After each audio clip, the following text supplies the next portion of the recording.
그러므로 형제들아, 주께서 강림하시기까지 길이 참으라. 보라, 농부가 땅에서 나는 귀한 열매를 바라고 길이 참아 이른 비와 늦은 비를 기다리나니 너희도 길이 참고 마음을 굳건하게 하라. 주의 강림이 가까우니라. 형제들아, 서로 원망하지 말라. 그리하여야 심판을 면하리라. 보라, 심판주가 문 밖에 서 계시니라.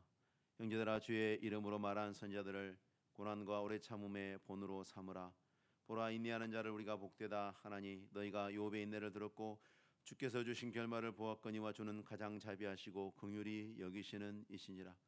내 형제들아, 무엇보다도 맹세하지 말지니 하늘로나 땅으로나 아무 다른 것으로도 맹세하지 말고 오직 너희가 그렇다고 생각하는 것은 그렇다 하고 아니라고 생각하는 것은 아니라 하여 정죄 받음을 면하라. 아멘. 성경 읽다 보면 자칫 오해하는 일들이 종종 일어나기도 합니다. 많은 신자들이 믿음을 가지고 있음에도 불구하고 우리가 집에서 성경 펼쳐놓고만 신앙생활하도록 하나님이 허락하시지 않는 이유가 있습니다. 믿음을 가지고 있어도 우리가 스스로 성경을 오해할 수 있고, 그리고 성경을 오해하도록 또 잘못 해석을 해서 기만한 사람들 때문에 열정은 있는데 바른 신앙의 길에서 멀어지는 일들이 있습니다. 예를 들면 에베소서 6장 5절에 종들아, 두려워하고 떨며 성실한 마음으로 육체의 상전에게 순종하기를 그리스도께 하듯 하라. 이 말씀을 가지고 사도 바울이 노예제도를 찬성했다, 이렇게 노예제도를 지지하는 근거 본문으로 사용. 종들아, 네 육체의 상전에게 순종해라. 사장님이 아무리 착취를 해도 예, 사장님 옳습니다 하고 그렇게 하라고 하나님이 가르쳤다고 주장하는 거예요. 그렇게 보이지 않습니까? 성경이 노예제도와 같은 악한 제도를 공식적으로 인정하고 또 지지했다. 또 반대쪽에 있는 사람들은 이게 성경의 거룩성을 공격하고 비판하기 위해서도 사용하기도 합니다. 노예제도 하나만 가지고도 이 본문을 가지고 한쪽에서는 봐라, 하나님이 시킨 거다, 우리는 정당해. 이쪽에서는 성경이 그런 걸 가르치니까 성경은 잘못된 거야. 여러분, 성경은 인간의 가장 근본적인 또 심각하게 여겨지는 그런 차별 중에 하나가 유대인과 헬라인의 차이죠. 그것조차도 부정해요. 근데 노예제도를 지지하고 옹호하겠습니까? 유대인이나 헬라인이나 차별이 없음이라 한 분이신 주께서 모든 사람의 주가 되사 그를 부르는 모든 사람에게 부유하시도다. 하나님이 차별을 싹 없애버리셨는데 노예제도 잘하는 제도다, 계속 그렇게 해라, 너희들은 앞으로 계속 노예를 그렇게 부리고 괴롭혀라, 그럴 리가 없죠. 그런데 그렇게 해석한단 말입니다. 오늘 우리가 읽은 본문도 마찬가지죠. 로마서 13장에 각 사람은 위에 있는 권세들에게 복종해라. 권세는 하나님으로부터 나지 않음이 없나니 모든 권세는 다 하나님께서 정하신 바라. 그러므로 권세를 거스리는 자는 하나님의 명을 거스림이니 거스리는 자들은 심판을 자초하리라. 공권력에 순종해야 됩니까, 여러분? 언제나 우리가 생각해야 할 것은 그 자체로서의 가치가 아니라 그것이 어떻게 기능하고 있느냐의 가치를 봐야 되는 거죠. 불의한 공권력에는 저항해야죠. 정당한 공권력을 존중하고 지켜나갈 때 우리가 이 코로나 사태와 같은 상황 속에서도 우리가 국가적으로 전 국민이 마음을 합해서 잘 대처해 나갈 수 있는 거예요. 정당한 공권력에는 협조해야죠. 이 말씀이 적용이 됩니다. 정당한 공권력에는. 근데 불의한 공권력도 포함시켜서는 안 된다는 거예요.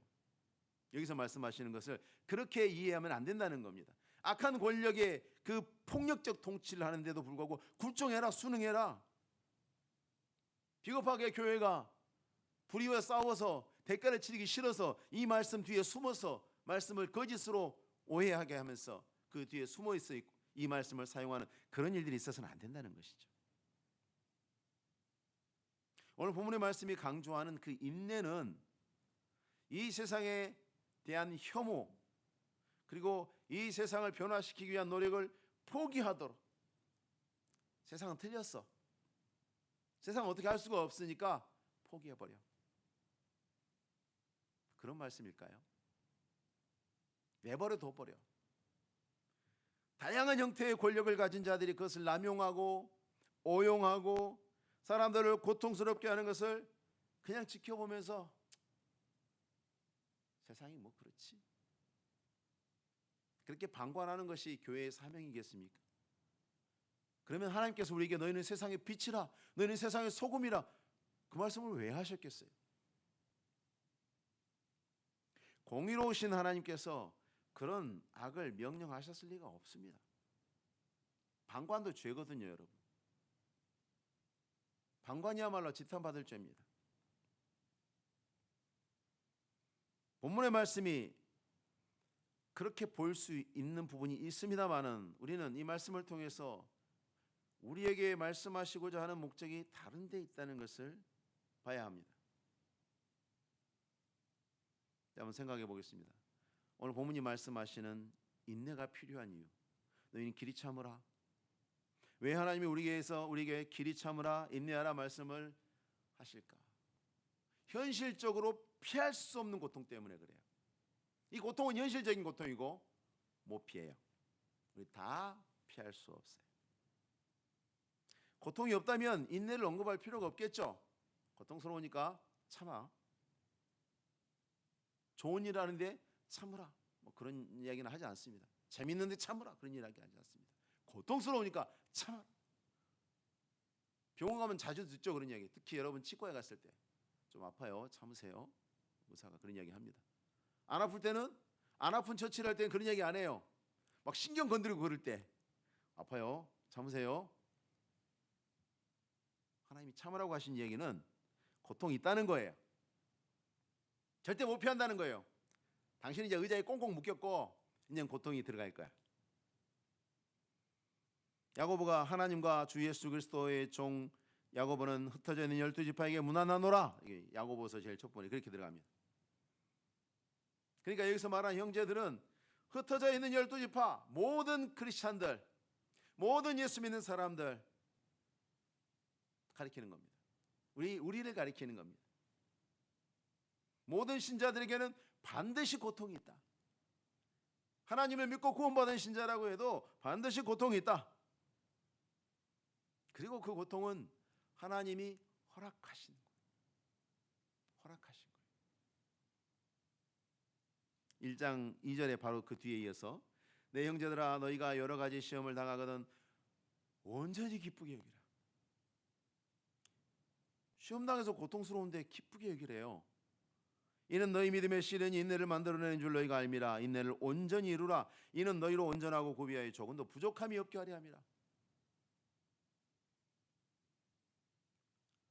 인내를 해야 되는 상황을 기쁘게 여겨야 된다. 고통을 가져오는 상황을 기쁘게 여겨야 한다.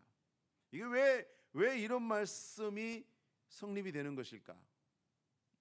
설명을 우리가 지금 읽은 본문 안에 그 답을 찾을 수 있습니다.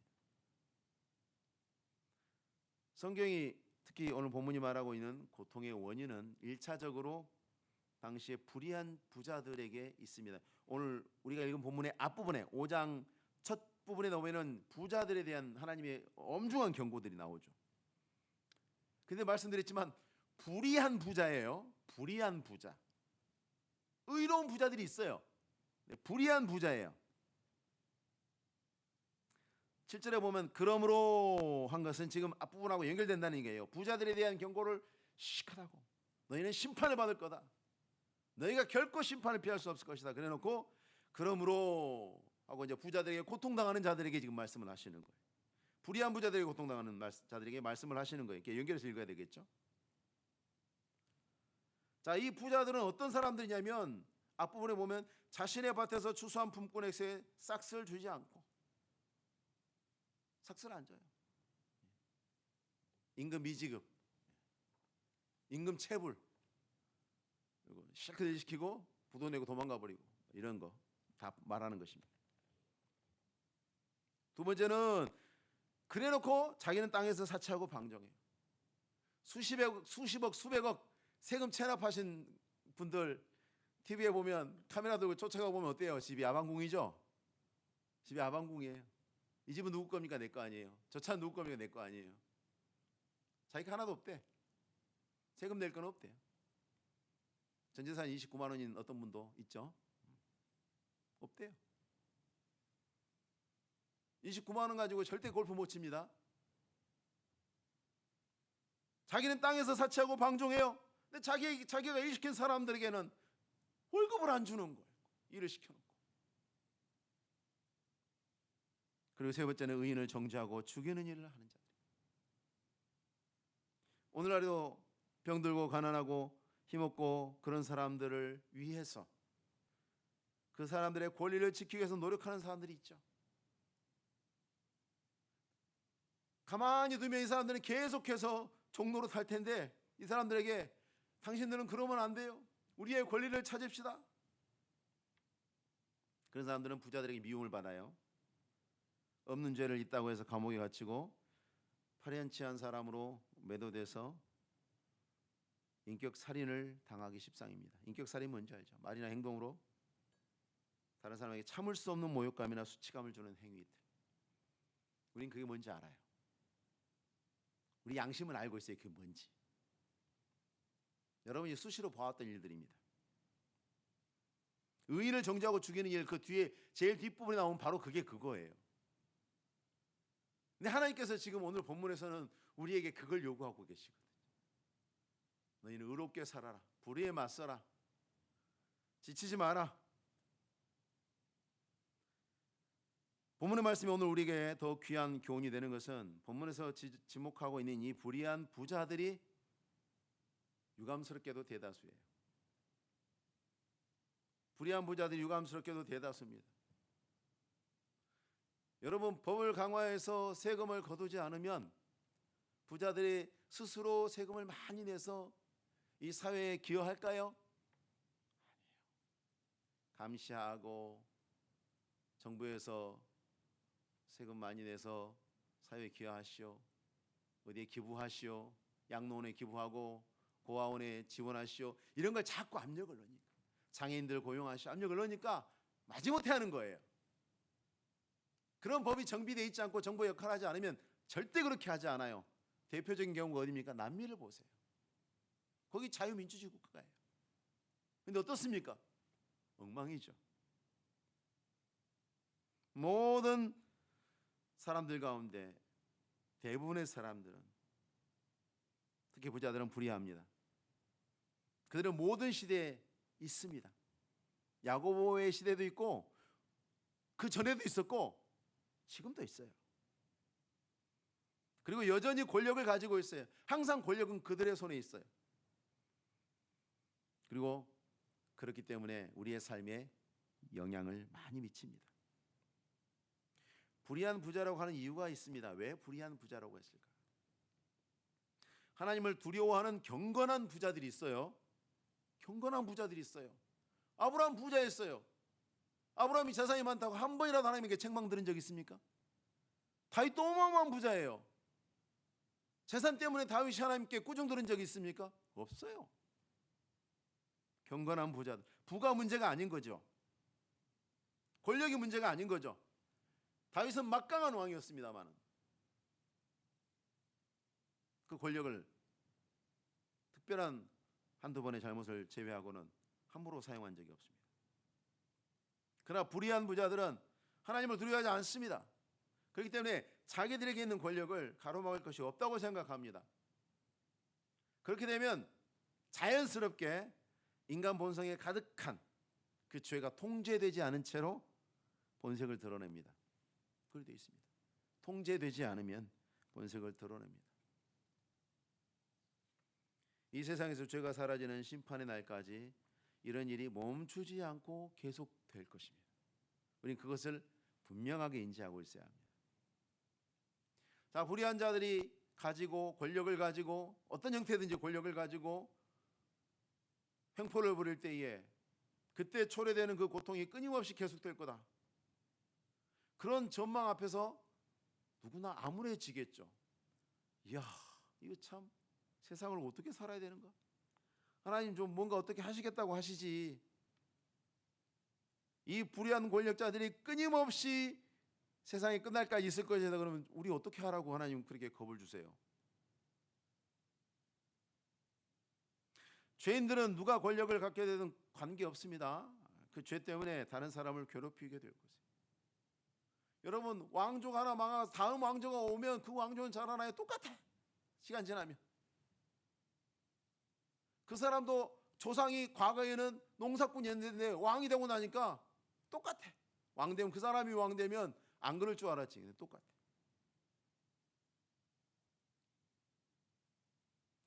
그런 상황이라면 우리 일찌감치 안 되는구나, 죄와 싸우지 말자. 그리고 죄를 바르게 하기 위해서 노력해봐야 쓸데없다, 세상이 안 바뀔 거야, 포기하고 방관자가 되어야 하는가? 본문은 그렇게 말씀하고 있는가? 아니에요. 길이 참으라는 말과 비슷한 표현들이 여러 차례 등장하죠. 길이 참으라, 이 말씀이 불의한 권력의 그 수많은 악행을 보더라도 못 본 척하고 고개를 돌리고 이를 악물고 그냥 가만히 있으라는 말씀이 아닙니다. 8절에 너희도 길이 참고 마음을 굳건하게 하라, 주의 강림이 가까우니라. 길이 참으라는 말씀이 그냥 못 본 척하고 네 갈 길 가라 라는 뜻이라면 굳이 마음을 굳게 할 필요가 없어요. 안 봐버리면 되니까, 피해버리면 되니까 마음을 굳게 할 필요 없어요. 마음 힘든 이유가 없어요. 내일 아니라고 생각하면 되니까요. 근데 하나님이 마음을 굳건하게 하라는 말씀을 하신 이유는 길이 참으라는 것이 다른 의미가 있다는 것이죠. 본문 안에서 우리가 추론해낼 수 있는 두 가지. 첫 번째는 하나님의 심판의 날을 기다리라는 뜻입니다. 길이 참으라는 것은 심판의 날을 기다리라. 오늘 세 번이나 나와요. 주의 강림이 가까우니라. 주께서 강림하시기까지 길이 참으라. 주의 강림이 가깝다. 보라, 심판주가 문 밖에 서 계시니라. 9절에 심판주가 문 밖에 서 계시니라. 11절에 보라, 주께서 주신 결말을 보았거니와. 길이 참으라는 말씀은 곧 다가올 하나님의 심판의 날까지 기다리라는 뜻입니다. 기다리라, 포기하지. 기다리면 포기하지 않음이 있죠.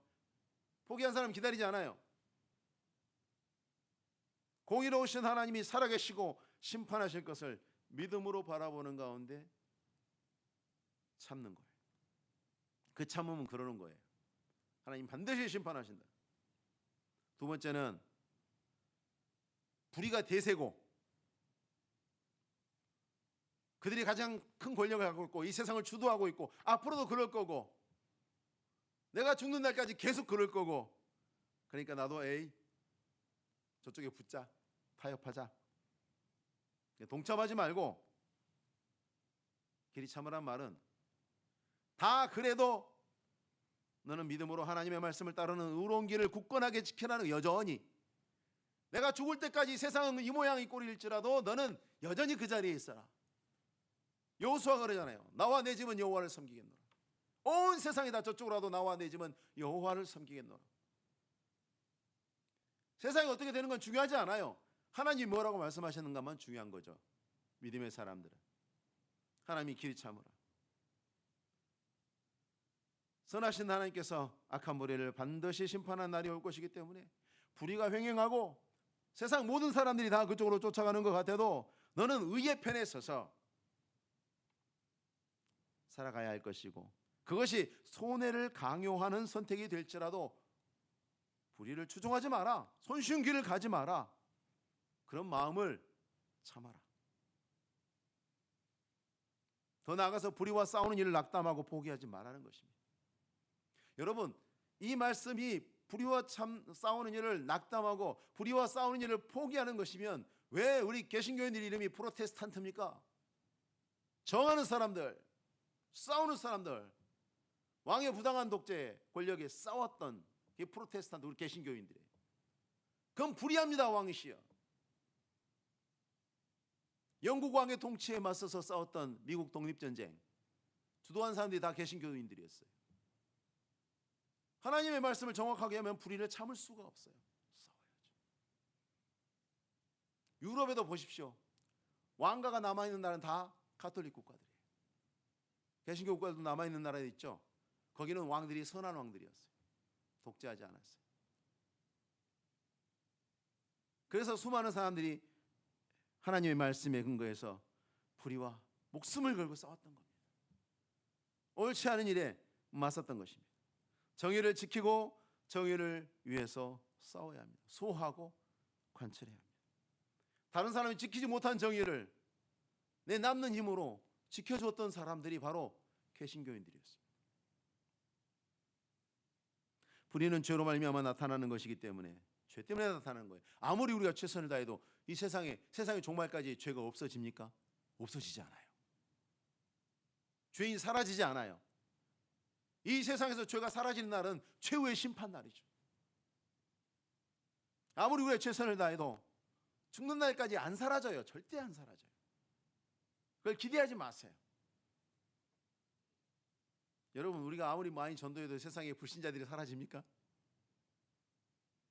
아무리 많이 전도한다고 한들 세상에 불신자가 사라질까요? 우리가 아무리 신대방 이동에서 열심히 복음을 전한다고 해도 신대방 이동에 불신자가 사라질까요?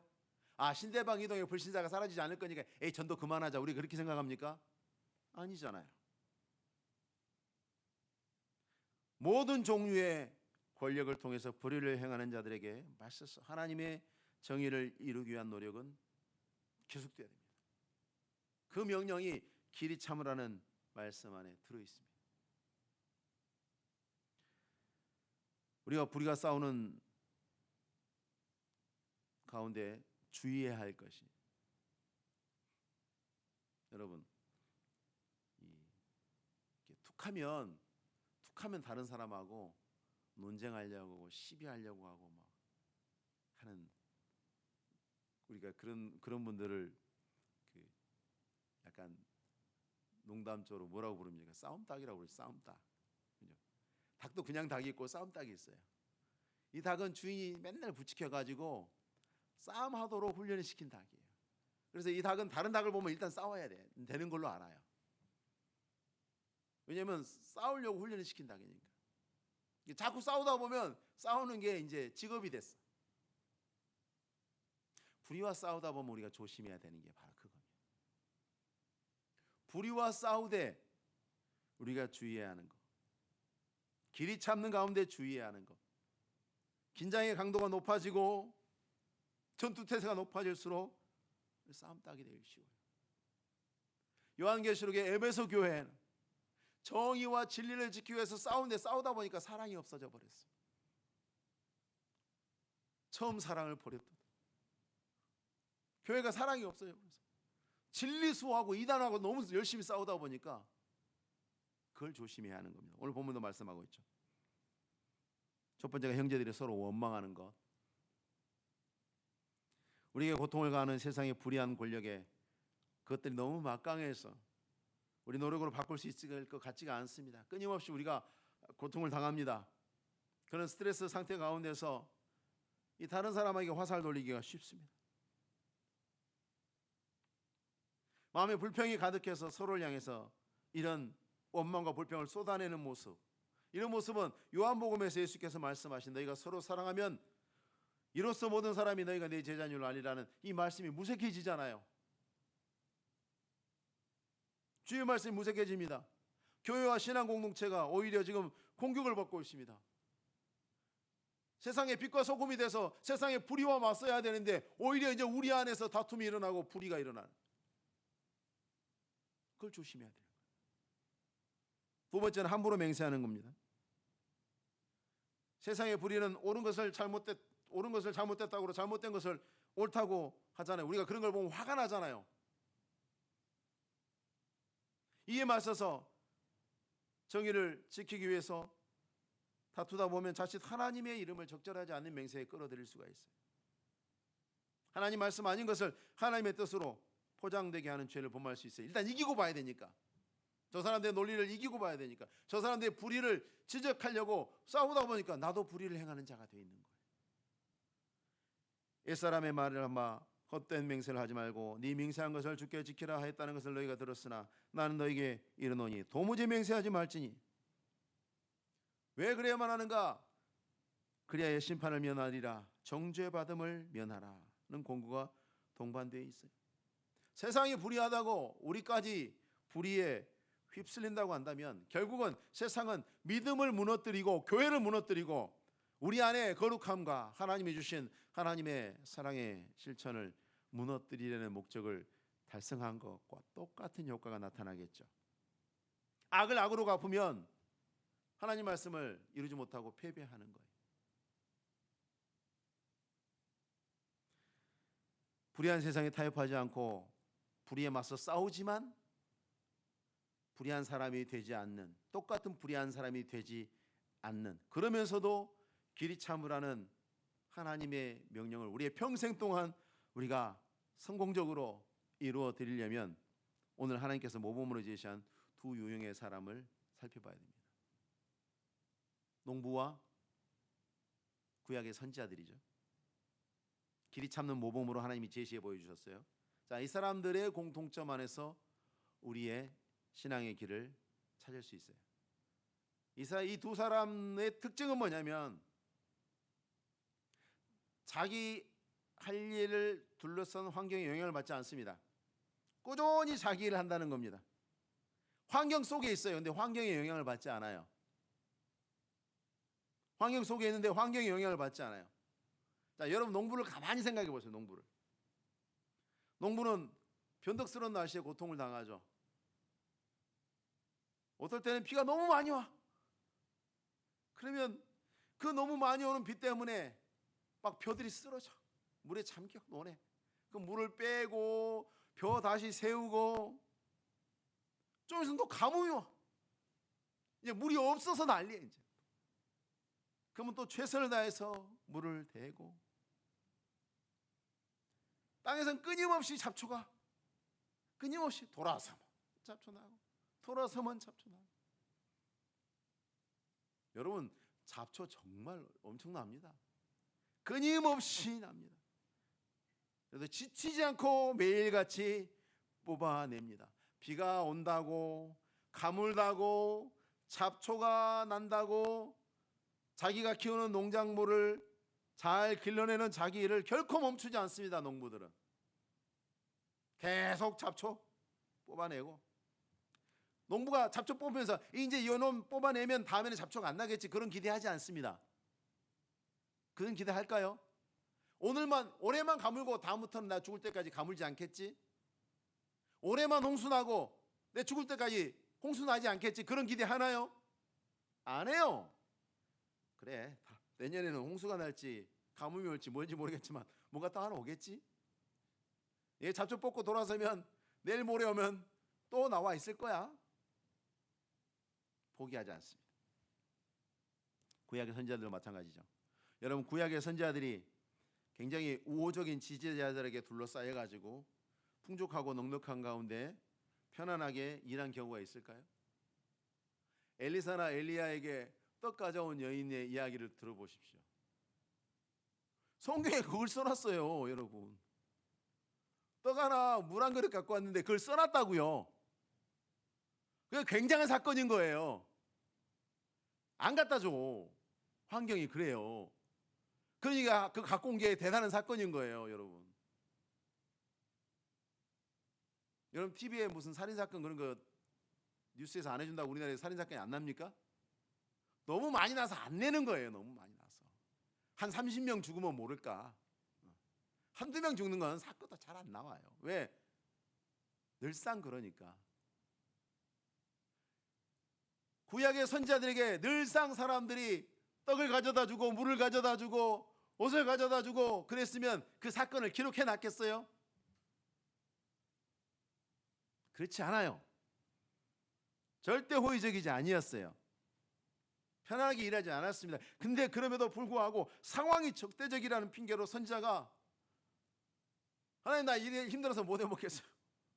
그러면서 사표 냅니까? 사표 내려고 했던 선지자 하나 있었어요. 요나. 사표 내던가요? 자신의 일을 유보한 적이 있습니까? 그렇지 않아요.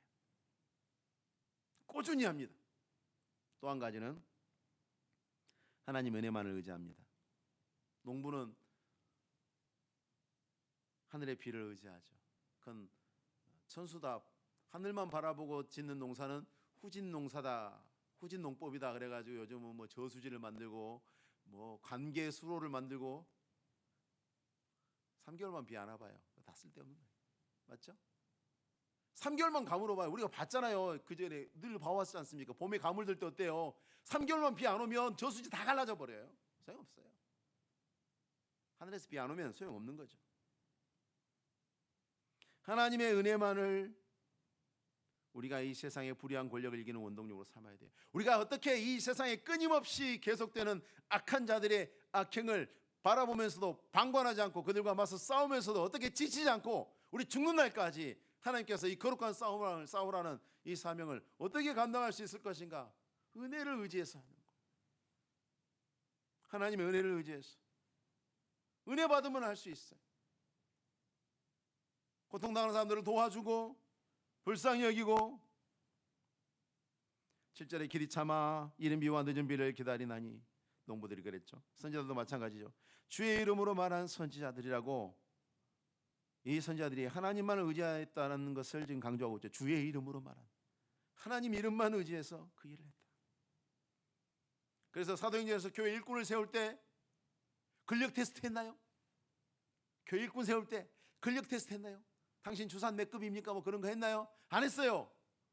뭐만 봤습니까? 믿음과 성령이 충만한 사람 7. 교회 일을 할 집사를 뽑을 때 믿음과 성령이 충만한 사람, 주의 일은 은혜로 하는 거거든요. 은혜로 연약한 사람 돌봐주고 모자란 사람 참아주고 괴팍한 사람 섬겨주고 은혜로 하는 거예요. 세 번째는 너무 중요하죠. 주께서 주신 결말을 확신하는 겁니다. 7절에 땅에서 나는 귀한 열매를 바라고 길이 참아. 11절에도 너희가 욥의 인내를 들었고 주께서 주신 결말을 보았거니와. 가장 확실한 것을 약속받고 기다리는 사람 마음 참 편하죠. 논에 모내기를 하고 가을에 보리를 추수하게 될 거라고 근심하는 농부가 있을까요? 콩 심어놓고 혹시 무가 날까 봐 걱정하는 농부가 있을까요? 없습니다. 그런 농부는 없습니다. 모내기를 하면 반드시 쌀을 수확할 것이고 콩을 심으면 반드시 콩을 수확하게 되는 것만큼 확실한 일이 또 있습니까? 우리가 길이 참아야 하는 이유는 뭐냐면 하나님이 주시는 결말은 반드시 의롭고 복된 거예요. 이 세상의 불의와는 너무 다른, 반드시 하나님은 의를 드러내실 것이고 공의로우신 심판을 드러내실 거예요. 그게 결말이에요. 반드시 그걸로 끝나요. 근데 언제까지? 그것이 언제까지 드러날 것인가? 우리가 언제까지 이것을 참아야 할 것인가? 시간의 한계에 대해서 주님은 재론의 여지가 없이 확실하게 선을 그어주십니다. 7절 말씀, 주께서 강림하시기까지.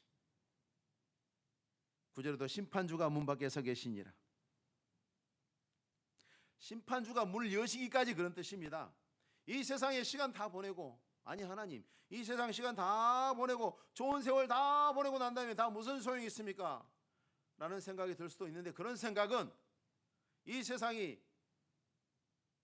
세상에서의 시간을 너무 중요하게 여기기 때문에 그러는 거예요. 사람들이 길이 참으라는 말씀을 수용하지 않는다는 것은 적어도 두 가지를 부정하는 겁니다. 첫째는 주는 가장 자비하시고 긍휼히 여기시는 하나님이라는 걸 부정하죠. 하나님이 공의로우신 분이 아니다. 하나님은 왜 이 세상의 불의를 이렇게 방치하시는가? 왜 믿는 자들의 고통당하는 것을 참으시는가? 왜 하나님은 저 악한 자들을 징벌하지 않으시는가?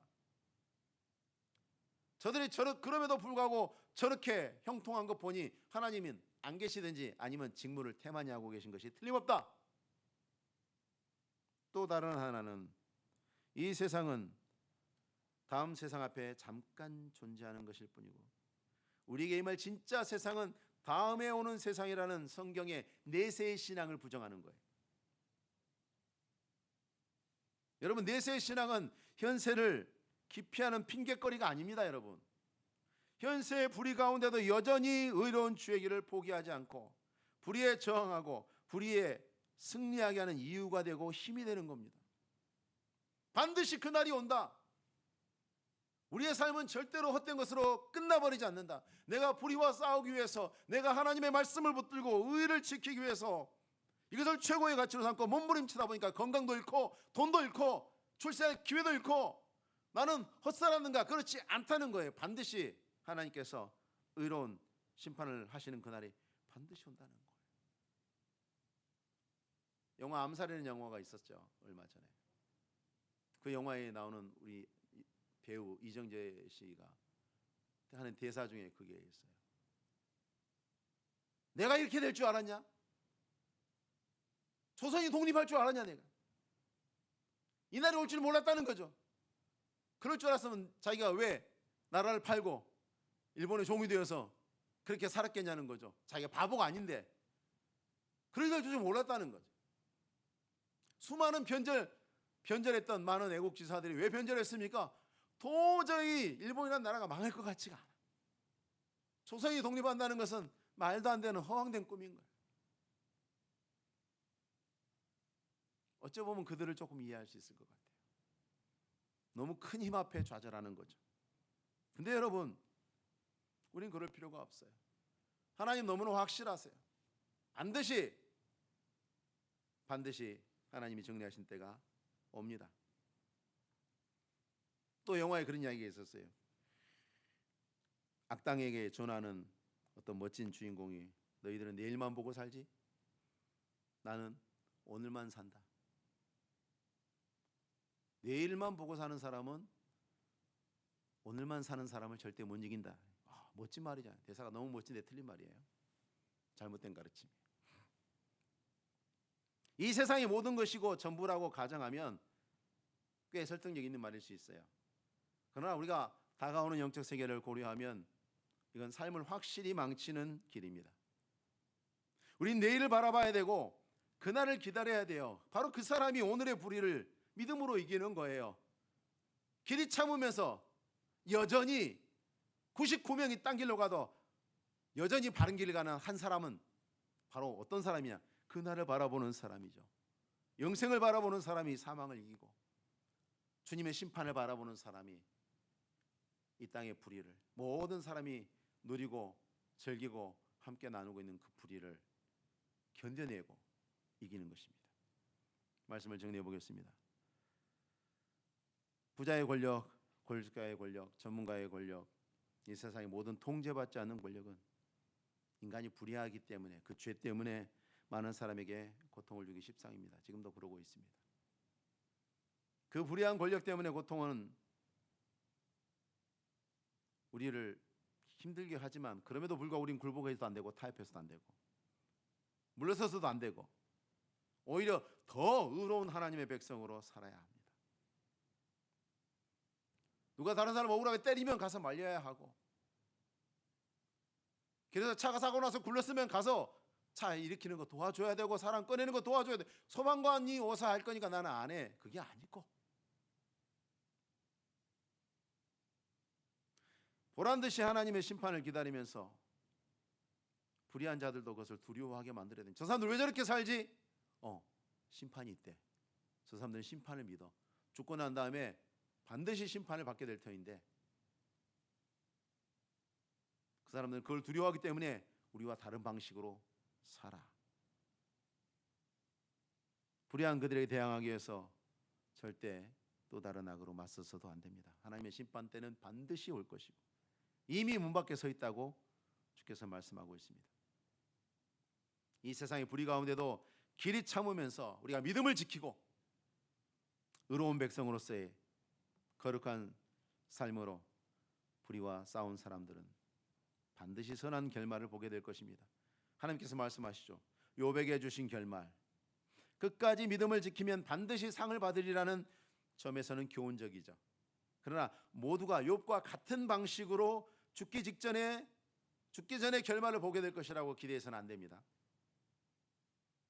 믿음으로 사는 사람은 마침내 반드시 하나님의 선한 결말을 봅니다. 그러나 그 선한 결말의 대부분은 우리의 눈에 보이는 너머에 곧 다가올 내세에서부터 시작될 거예요. 그러므로 불의한 이 시대에 맞서서 우리가 의로운 삶을 살도록 사명을 받은 우리 믿음의 사람들은 반드시 우리 스스로를 내세의 신앙으로 무장해서 이 현세에서 불의함으로 가득한 이 현생에서 거룩함으로 싸워나가는 일에 있어서 지치지 않고 낙담하지 않고 넘어졌다 할지라도 다시 일어나서 끝까지 우리의 전생애를 통해서 하나님 앞에 거룩한 삶으로 의로운 열매로 하나님 앞에 살아드리는 승리하는 주의 백성들 되시기 바랍니다. 기도하겠습니다. 하나님 아버지, 우리를 거룩하고 의로운 주의 백성으로 부르셨사오니 하나님 이 땅에 우리가 한국교회가 우리 믿음의 사람들이 영화롭고 의로운 하나님의 이름에 합당한 종들로 살아가게 하옵소서. 그로 말미암아 우리가 고통을 당하고 어려움을 당하고 시간과 물질과 많은 것에 손해를 당할지라도 우리의 존재의 목적이 하나님께서 이 땅에 빛과 소금이 되며 세상의 불의를 방관하지 말고 의를 이루기 위해서 우리의 모든 것을 다하여서 살라고 명령하신 주의 엄중하신 명령 앞에 힘을 다하여 살아드리며 연세의 불의에 마음이 낙심하지도 타협하지도 않고 장차 다가올 주님의 심판의 때를 바라보며 힘을 다하여 나아가되 언제나 우리의 걸음이 승리하는 걸음이 되도록 하나님 인도하여 주실 줄로 믿사옵고 우리 주님 예수님의 이름으로 기도하옵나이다. 아멘.